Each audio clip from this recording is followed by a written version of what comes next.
that nudge go, it's okay to date a girl, or we are open to choices. Just letting them know what we feel. Oh, So you'll listen to Dilip ji and you'll come to your own conclusions. Wait. Namaskar and welcome back from the break. Welcome back. Now we're on to a very interesting and very fascinating topic. Uh, HCI, of all the things that HCI is doing, the creation of authenticated knowledge assets is a really important part of our work. These are assets that are a resource for the entire community, have been created together with the community, and have a sort of stamp of authenticity, and therefore serve as a reference for everyone, irrespective of sampradaya and so on. So we've created multiple, our plan is to create a lot of knowledge assets. And today we're going to discuss one such knowledge asset, which has been created. This has been created by a team comprising of Dr. Punit Mahendru, Kailash ji, Dilip ji, who's here on the call, Shivani ji. Shivani ji, you probably haven't met her. She's wonderful, but she taught a couple of classes ago. Urmil ji, who was previous CHT, Pandit Neil Prasad, also a previous CHT, and Nimit Thakur from the Gayatri Parivar. So very well rounded team with people who have who have a perspective on what the rituals are, what the sort of the counseling needs are, what the interfaith conversation needs are. So it's a very rich document that's been designed in a way that's very useful. So we invited Punitji and Dr. Amin to come in and talk about this document. Now, the way we're laid out today, this document is already currently on the website hinduci.org. Go to Seeking Guidance, Getting Married, and you're going to come to this document. And now I'm going to request Dilip ji to talk. After that, Punit ji, and then we will have Q&A. So, Dilip ji, over to you. Oh, hold on, let me introduce you properly. Let me do this properly. So Dr. Dilip Amin is a wonderful friend of HCI. He's a good friend of ours. And he's had a full professional career as you're a doctor in, what is the field now? Pharmacology. Pharmacology. So he's actually a regular pharmacology doctor, did a lot of research. But after that, he's also, no, he's familiar to us because of his work with interfaith marriage. And for over a decade, for much more than a decade, he's run Interfaith Shadi, which is a forum for people seeking guidance in interfaith marriage cases. And he's been the faceless admin for many years, and then of course out there. He's also been an interfaith speaker, and he serves on the Interfaith Peninsula Interfaith Multi-Faith Council. He's also part of Peninsula Multi-Faith Coalition. He's been a director there. He's been a member of the Islamic Network Group, and of course, he's one of the founders of Hindu Speakers Bureau, of which I'm also a part with Dilip ji. So Dilip ji is a wonderful gentleman, has a amazing and data-based approach, as you can know from his pharmacology work. But he's used that data-based approach in building his own sort of work on interfaith marriages and the issues that come out of that. And so we had requested him to participate in this document creation, which he did. And now, Dilip ji, it's over to you for the opening. Thank you. Thank you for being here today.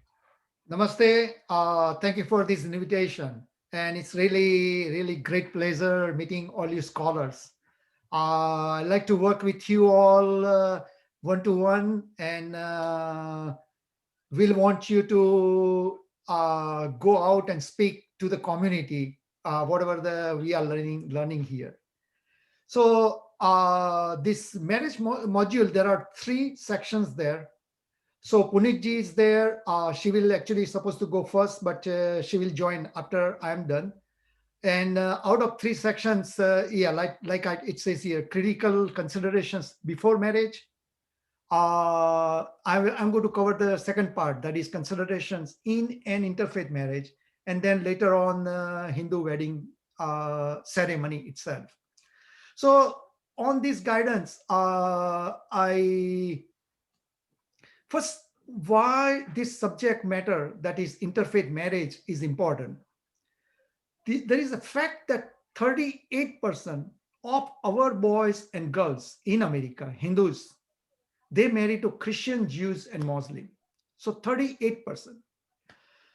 And in many cases, the other party may ask for religious conversion, which Hindu parents may not even know, but that will be there. One of the most difficult point will be that there are two religions there, and how you can raise children in two religions. On Hindu perspective, because we are pluralists, it may not be a big issue. Yeah, sure, we'll take it on a mosque on a Friday and mandir on Saturday. But from Abrahamic, monotheistic, exclusivist faiths, that will be a major problem. And then this couple who never expected, and then there are so many issues already popped up. So that's why this subject matter is very important to know. Now, in your own life, once you know this subject matter, I suspect that over next 10 years, you yourself will come across either in your own family or some relatives, friend, that they have some interfaith marriage, and they may come and ask you that, oh, I mean, this thing situation, what should I do? So you will be a consultant. So that's the way I am looking at it. You are a consultant and you have to guide somebody. So what would you say in this particular situation? So that's why this document is prepared, and hopefully you will be helping others on this interfaith situation. Now, why I'm qualified, I have worked for 16 years.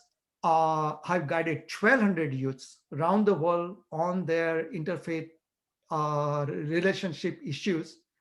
Have published 2 books. One of them is right here. And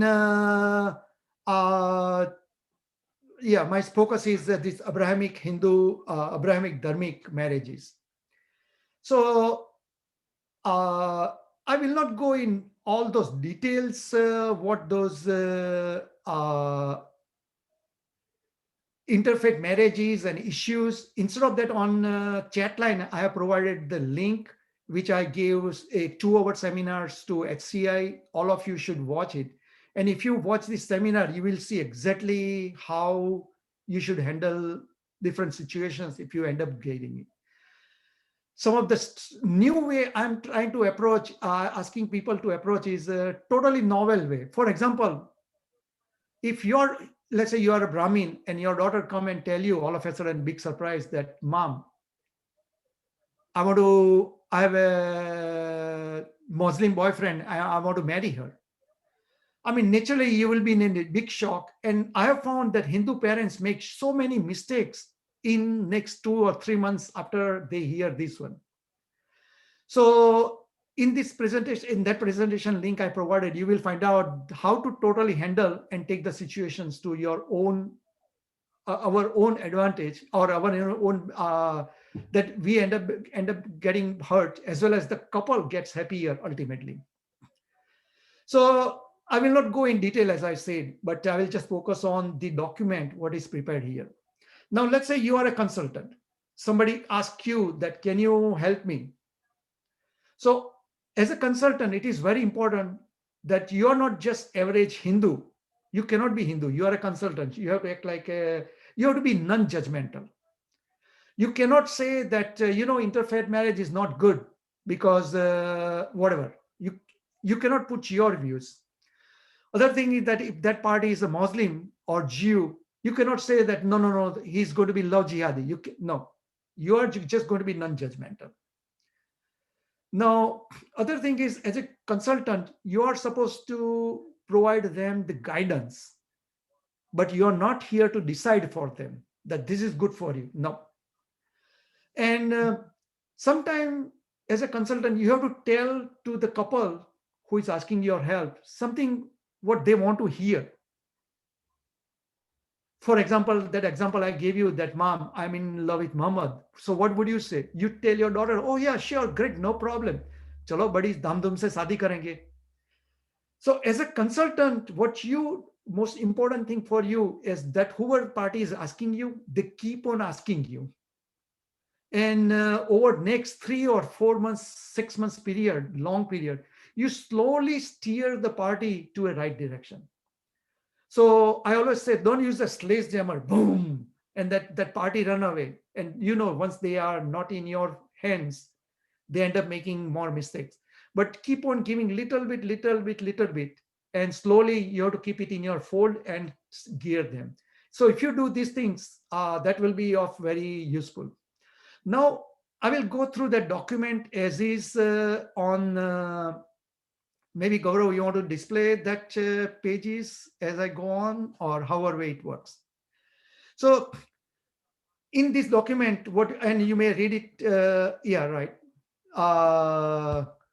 So in this document, it's very important that you are, whoever the couple, supposed to make fully informed decision. That's only objective of this document.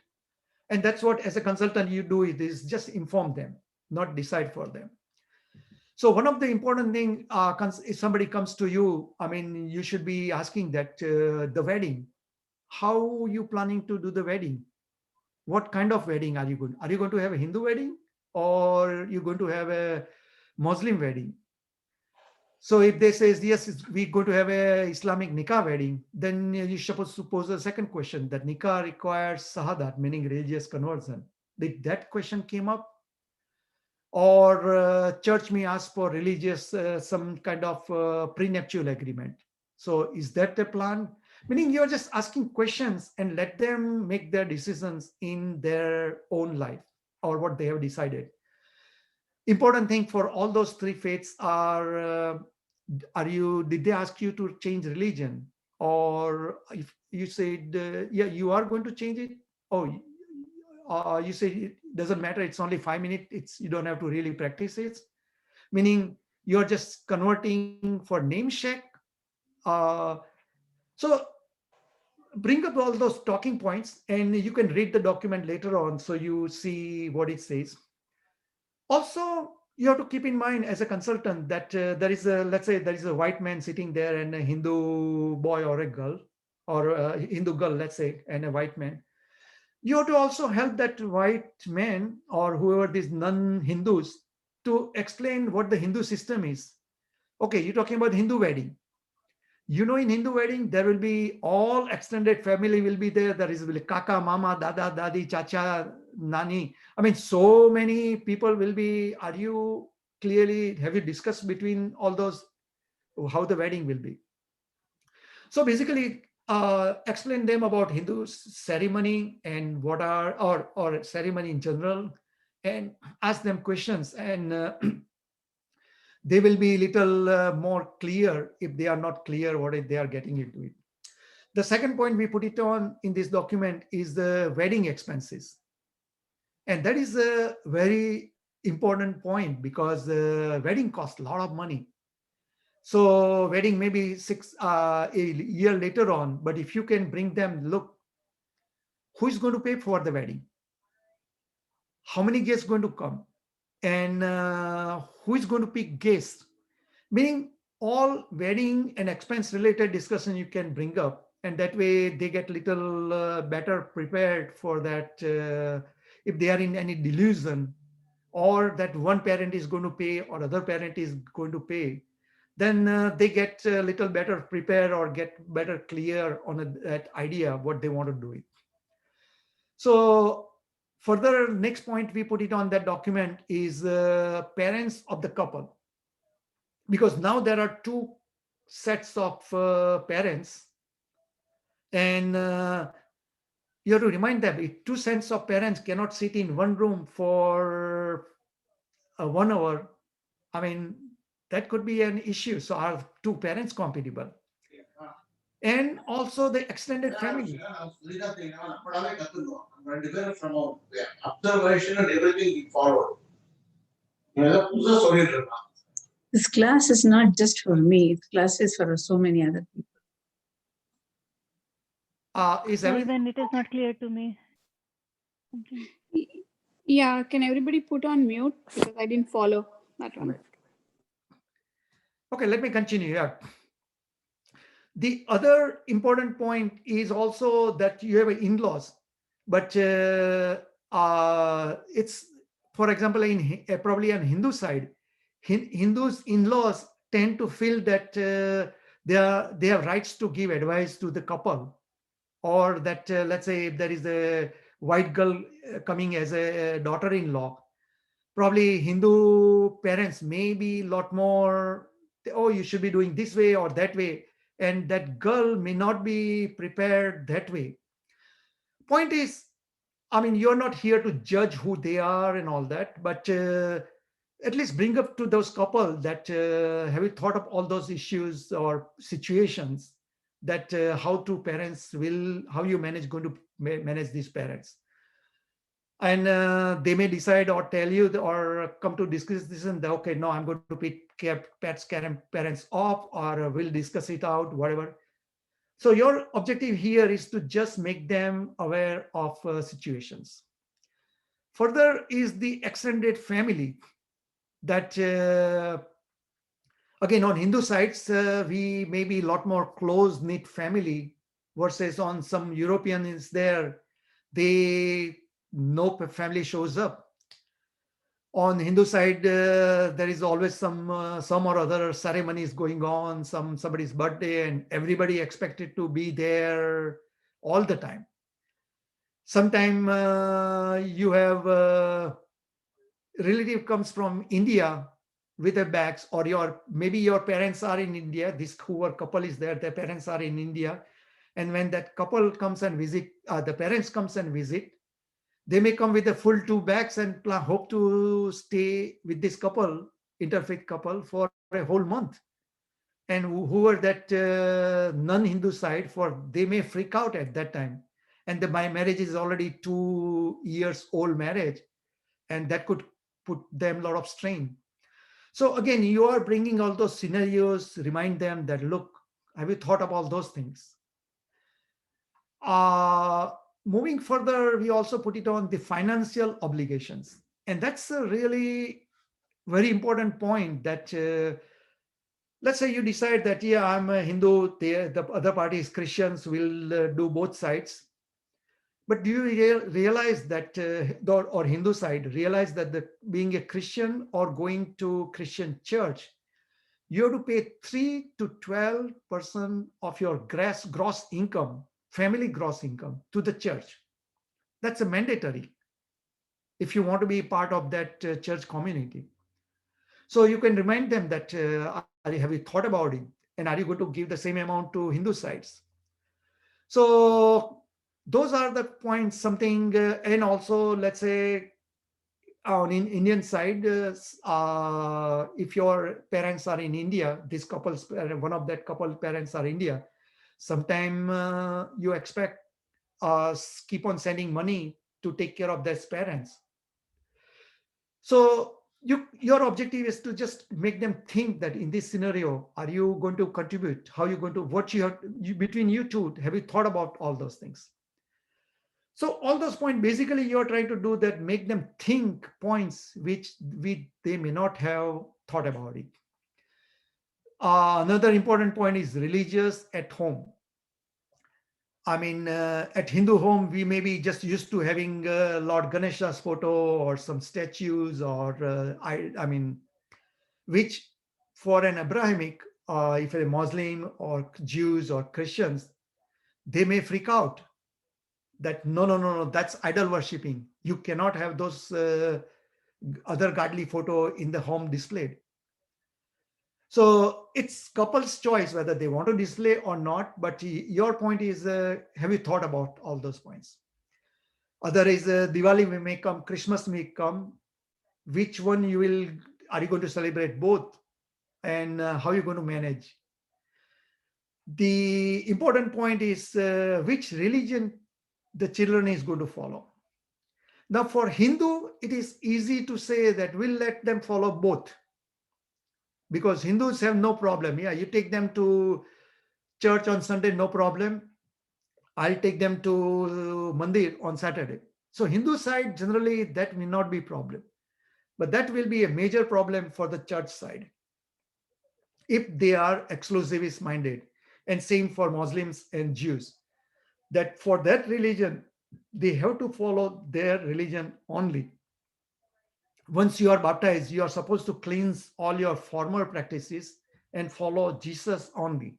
No more Krishna, no more Ganesha. So again, you are a consultant, you just ask them questions that have you thought about this one? Let's say you baptize your children just because of rituals, but then grandparents comes from India, and they are taking care of your child, interfaith child who is baptized. And then Hindu parents may want to read them some stories, Krishna stories, or from some stories from Ramayana. Are they going to be forbidden that nope, you cannot talk those things because these are already baptized children?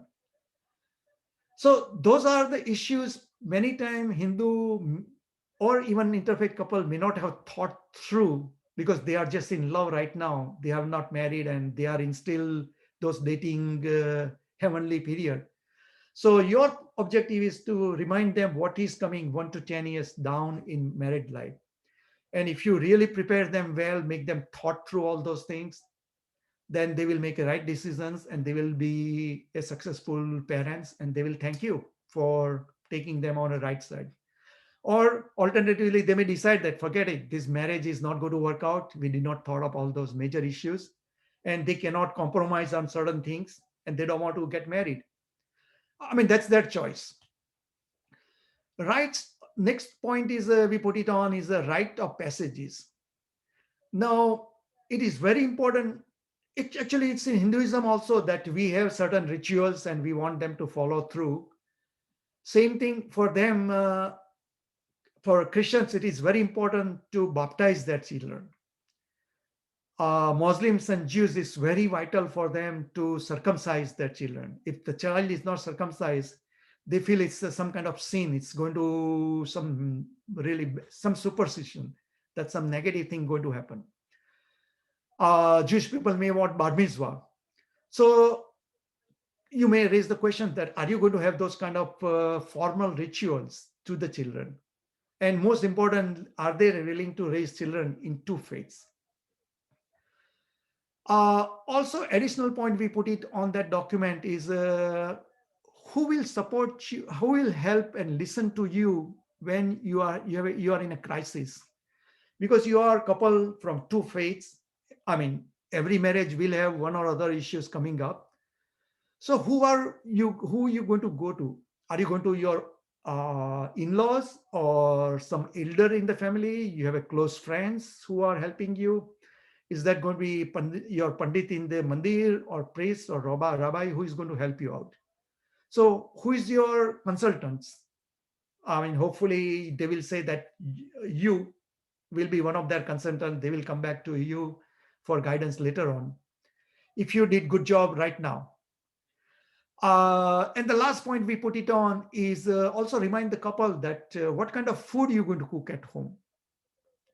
If Hindus, it's possible that they may be vegetarian, or for Muslims, sometimes they want to make sure they cook beef. That's very vital to just make a point that they are Muslims, and how the Hindu side takes it. So food could be a major conflict too in married life. So I mean, just ask them, and whatever they want to decide and follow through, that's okay. Alcohol could be another issue that Hindu side is possible that they may consider alcohol as something bad, and what they have thought about it.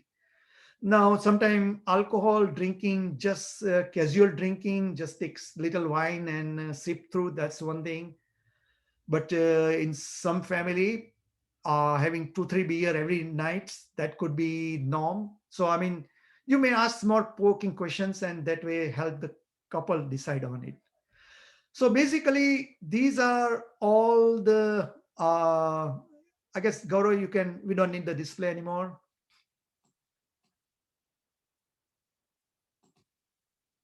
Yeah. So these are all the points we put it on in this document. Take your time and read through. And when somebody asks you for consultants, So at that time, maybe review this document and or keep this document and ask them questions. And as I mentioned, that definitely watch the video which I gave. Link, it is on this chat line. And definitely it's a 2-hour video. Keep it very handy, and that will help you better prepare as a consultant. So with that, I'm opening for any questions you have or something I did not clarify. Thank you. I have the experience of a Brahmin girl marrying a Muslim. Mhm. In one family, and the parents are kind of very open, the Muslim family. But at the time of wedding, they said they have to have nikah, otherwise it is not a marriage. And then she had to change her name also at that time. They did. And she didn't mind. And then he said, when you have the children or the way that you want to live, you can live. As long as you bring your children to be good human beings, I don't care whether you bring them with, Hindu or Muslim, whatever the religion that you want to take. But in the house, they don't have any pictures or anything. Fortunately, her mom lives close by, which she, where she does all the Ganesh Puja, Diwali and everything. The children go there, and to the other grandparents, they also live close by, and they go to there, for other things. And then it was so funny. The child one day was, he's only 5 or 6 years, so 5 years old. And he told to the grandma, Brahmin grandma, you know what? My dadima and other, they were created by Allah. And then she said, how about me? Ganesha created you. No, I know it is whatever you give example, that's a typical example, probably one of the better example. Many cases, it could be a lot worse too. I Right. guess we cannot go on individual examples because this subject matter is pretty explosive. Discussion could go on. No, I have the worst one too. No, that's why watch the link.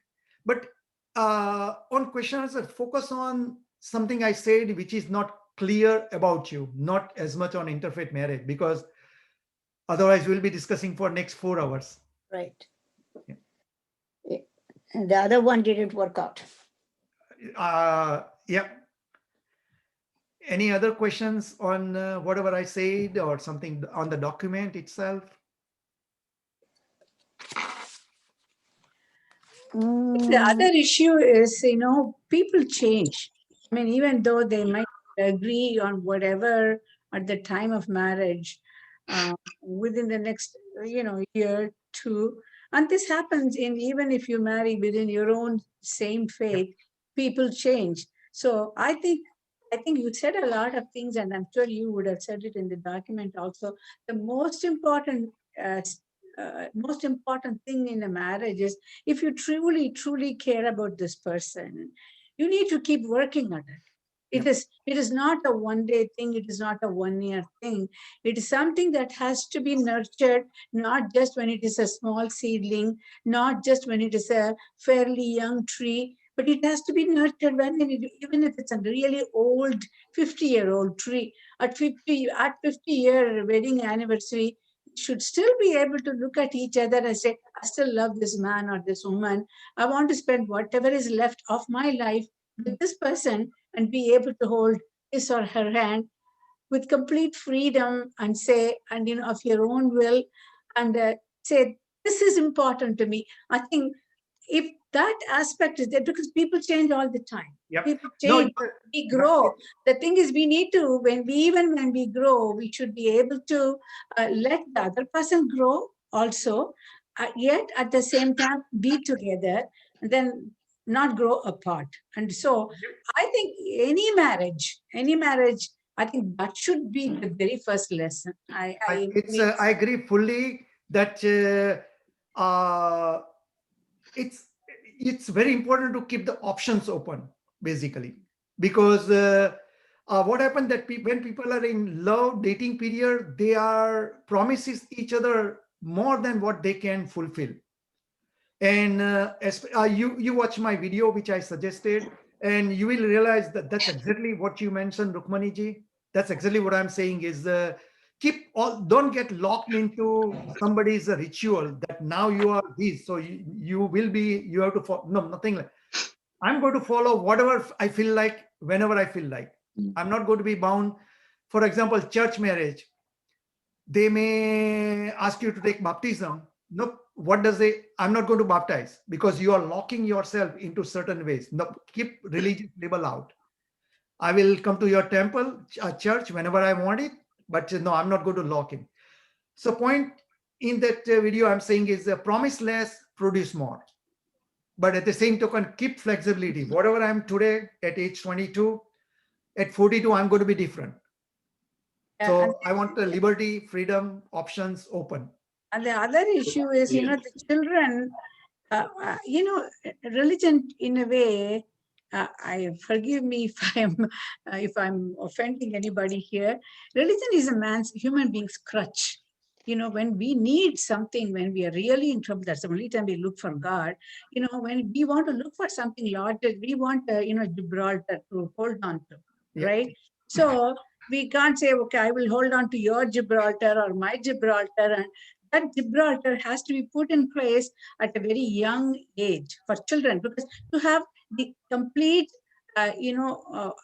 absolute, what should I say, total 100% blind faith needs for that to happen.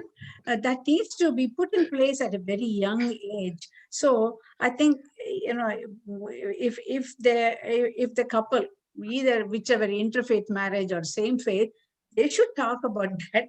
How are we going to have, are we going to be religious? Because even in a same Hindu marriage, one husband might want to go to the temple every third day, and the wife will say, I don't want to go to the temple at all. Again, these are all there. So, I think it's a good idea to give children not religion, but a spiritual background, but a vigraha, a picture or something to hang on to. Because Ganesha is a very, very refreshing, instead of, I always think of myself as, instead of choosing vodka or Valium, please choose Vinayaka, something like that. So it's good. I shouldn't say this to anybody, but I tell myself, but I it's think important. Punit ji is online. Punit ji, you want to take it over now?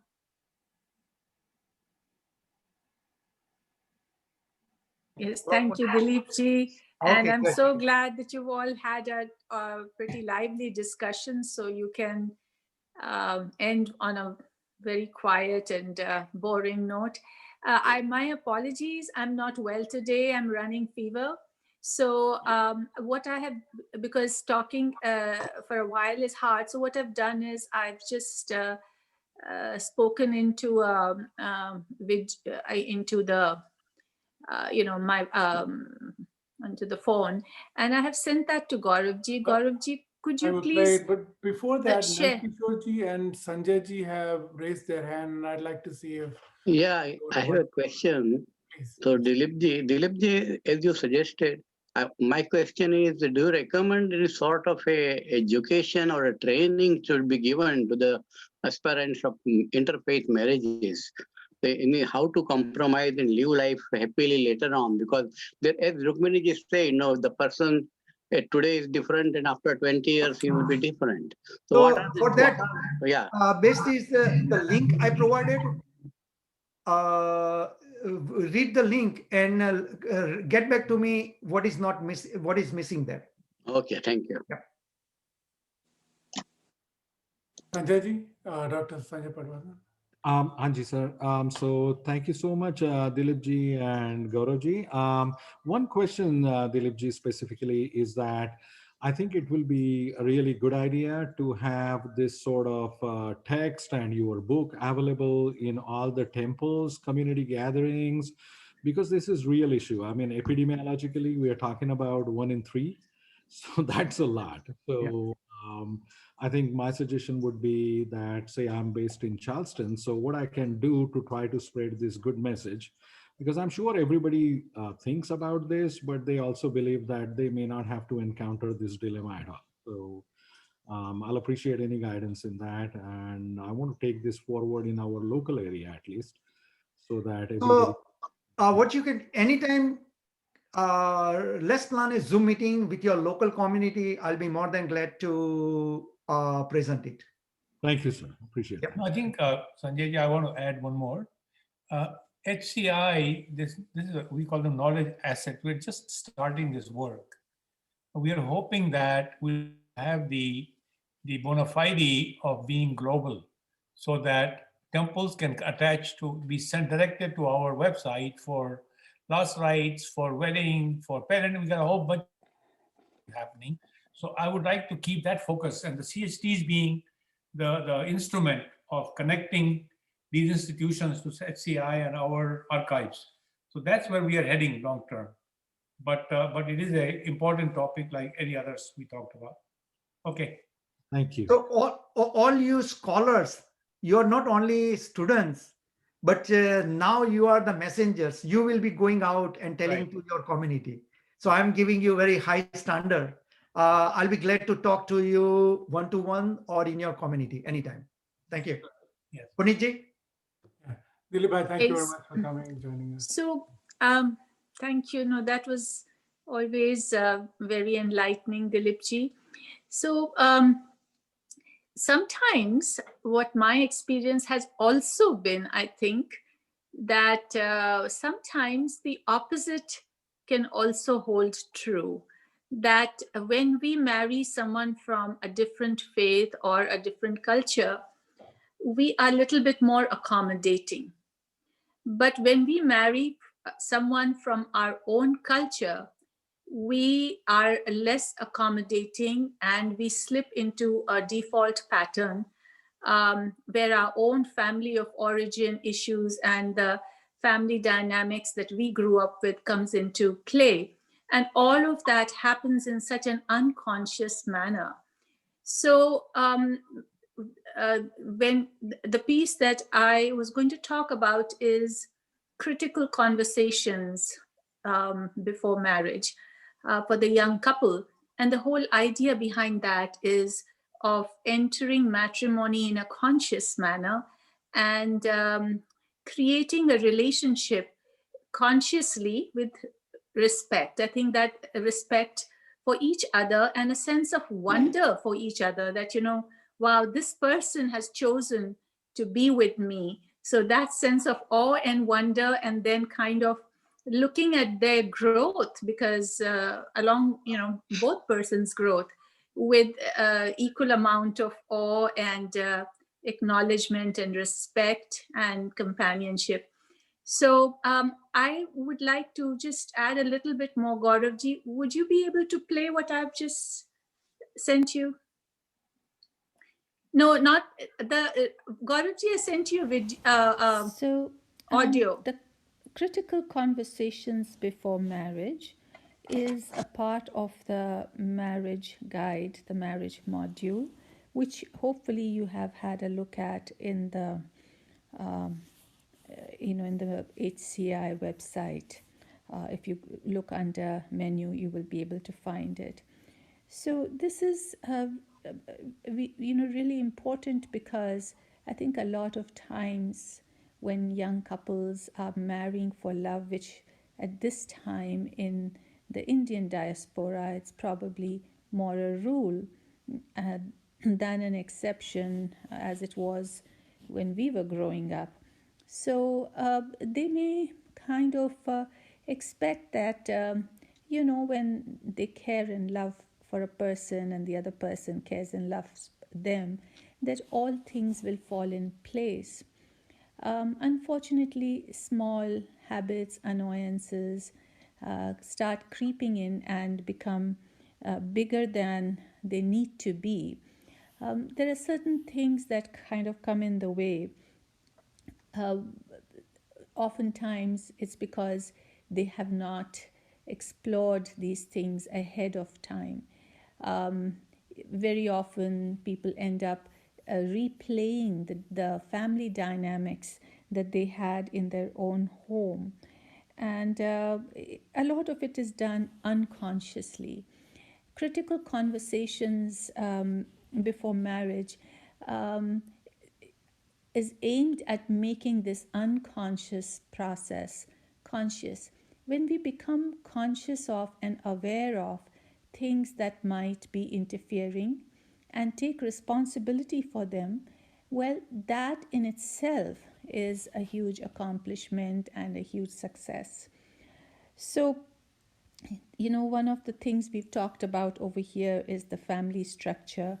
Um, you know, uh, it can if one person gets a job elsewhere, is the other person willing to sort of relocate, give up their job? What if it happens to be that the wife has found a great opportunity elsewhere? Would it be burdensome to sort of leave one's job and start afresh in a new place? Sometimes um, it might hurt someone's ego to do that in order to keep the family going. Children, who wants how many? That's another thing, people discuss children sometimes shortly after marriage, and maybe it might be helpful to discuss that ahead of time. Who would stay home, how they would care for the child, what would be the childcare arrangements, and what kind of schools would they like to go, what languages they would speak, since people are marrying across language and culture. These are issues to take care of as well. And how much involvement with the extended family you want to have. Sometimes people want to have involvement with their side of the extended family, but not their spouses.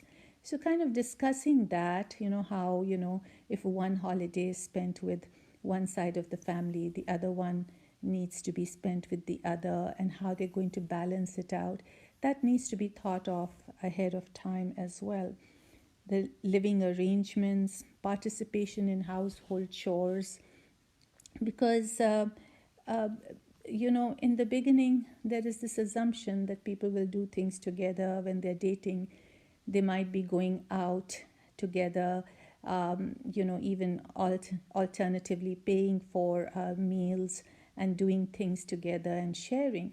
But it's likely that after marriage, there is this tendency to slip into the family of origin, that is how their parents did things.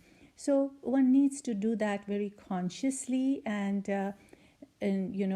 how the chores are going to be split up, and what kind of community involvement is desirable, and how they're going to manage finances, and sharing about the past relationships, past experiences, and what would they do if a conflict does come up.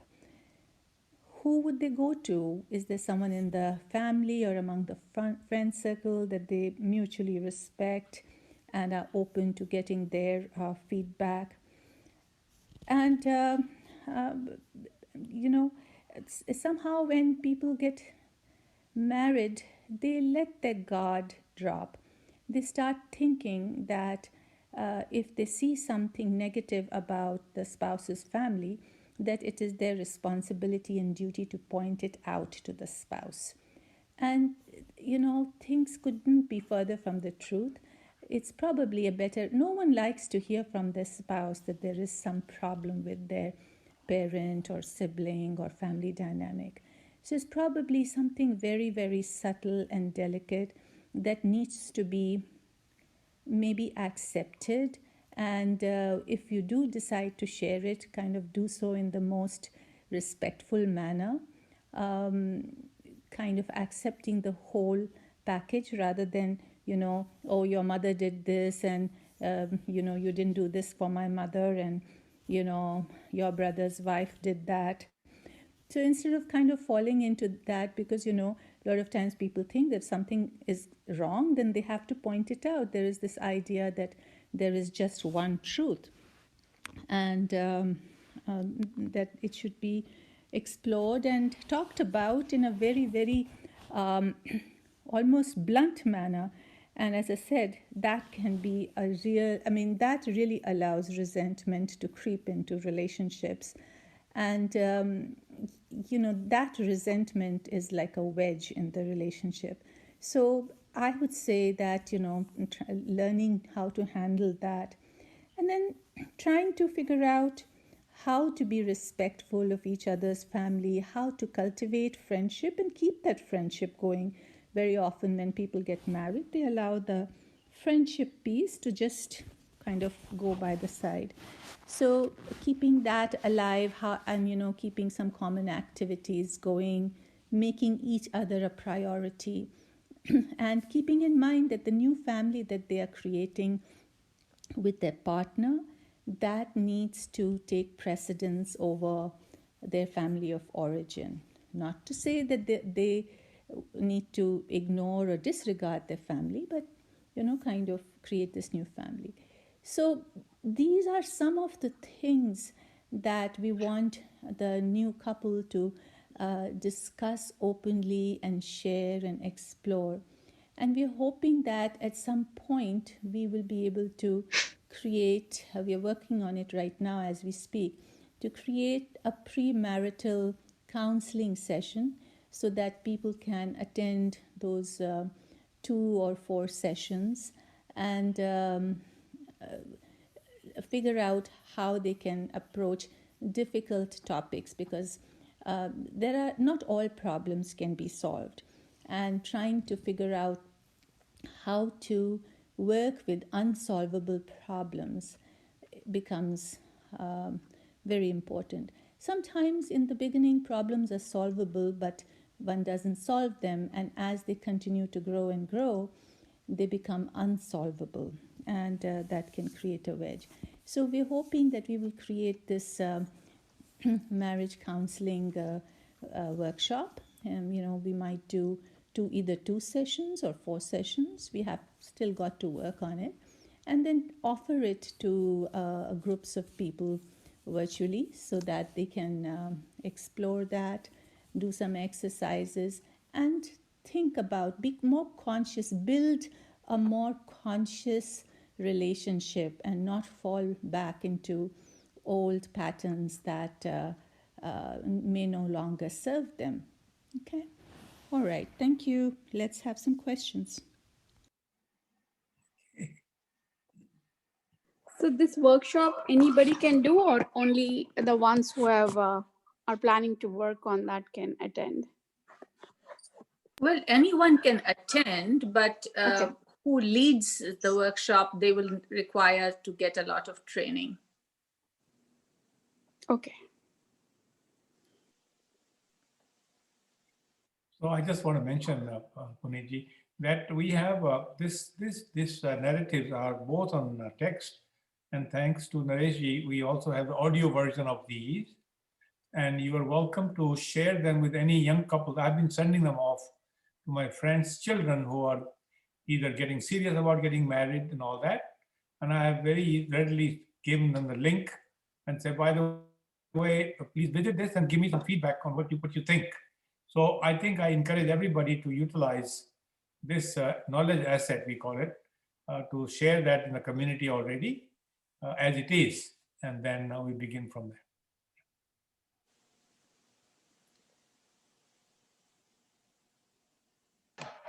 The additional training to lead the sessions, who would be providing the training for those people?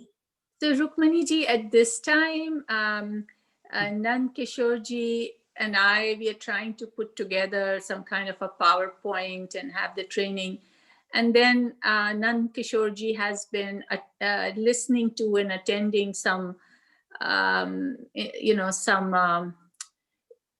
informational videos by the experts in the field, the leading authorities or leading research expert on marriage. So he's been already listening to some of that. And once we have it ready, we'll see who will step up. And I think whoever steps up will need to be willing to take some additional responsibility of doing stuff on their own and educating themselves on their own. It's not something that's going to be handed to them, without their input. Some investment. No, So by the no, way, no. just I think from what I understand, other traditions all have a church-based or a sort of a religious kind of orientation for the young couples. It's called a before marriage. The Christians have it, and others also do. Hindu tradition has not had that particular kind of a provision. So this is something we're trying new. So there is a need for hard work and some experimentation and some due diligence. But I think it will be useful once we put it together. I'm sure it'll grow and become a very highly useful offering for the community. See, family counseling therapy, it's like a licensed profession. I think. Not a family, we're talking about pre-marriage.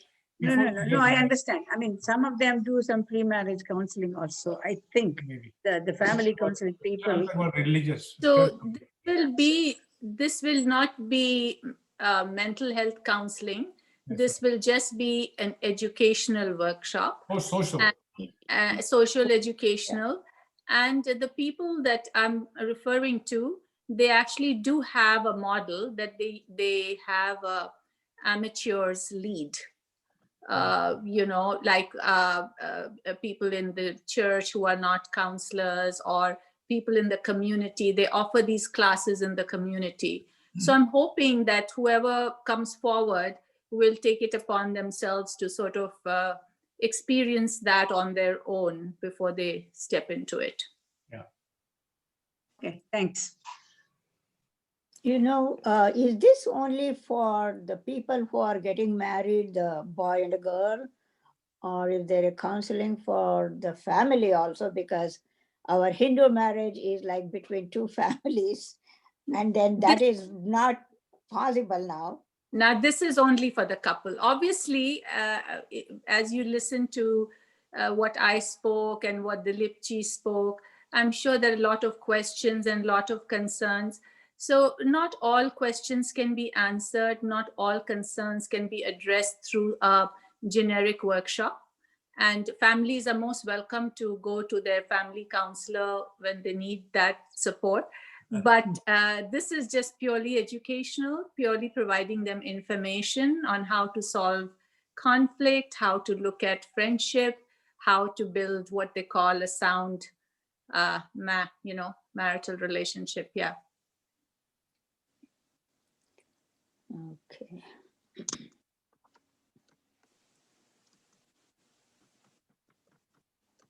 Nankishorji, do you want to add anything? Because I know you've been reading up quite a bit, listening. Yeah. So the question you put is very good actually, Rukmini ji and Mrs. Vishwanath ji. So this is a general. As Punit ji said, that it should be a generic type of educational workshop probably in the beginning, and as we go along, we may add some additional modules. Like for family concerns are there. Initially, we are planning to develop a workshop, might be 4 sessions, 2 hours each week for 1 month program for those who are getting newly married, either same faith or interfaith. Because the problems are there, similar types of problems are there. From in interfaith marriage, we face a lot of additional issues are there.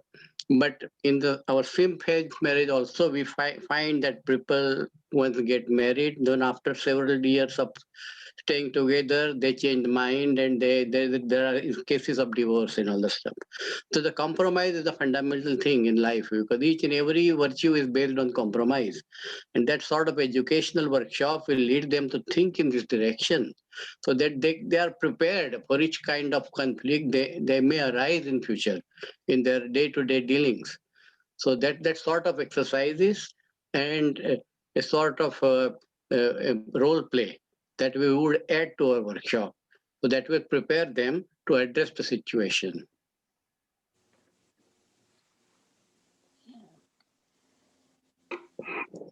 Any other question?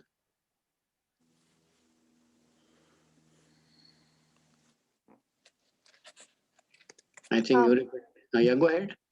One question I'm thinking is, what's the best way to give this message to the couple who are trying to think of getting married? Because the moment you mention counseling, it's like there is a problem, right? So, and at that stage, they think, oh, we know everything, we know what we are doing. So in interfaith, I can agree. We'll avoid the word counseling. You're right. Yeah. Support So because education. we are It is additional support. It's Guidance. guidance, yeah. Guidance, workshop, or conflict resolution strategies, something like that. Checklist. It's a checklist, actually. Yeah, checklist. Yeah. Correct. But you're right. Use the word counseling and they run away. Yeah, they think we don't have any even in guidance, right? So I think workshop might be a good one. Workshop. Yeah. Yeah, good Workshop. exercise. Workshop. Checklist for pitfalls Expected pitfall. to avoid. Pitfalls to avoid, right? Or to address properly. We cannot avoid, we have to address it. Yeah, address. Yeah, you can. That's correct. Yeah, that's Yeah. The conflicts are bound to generate in the life, right?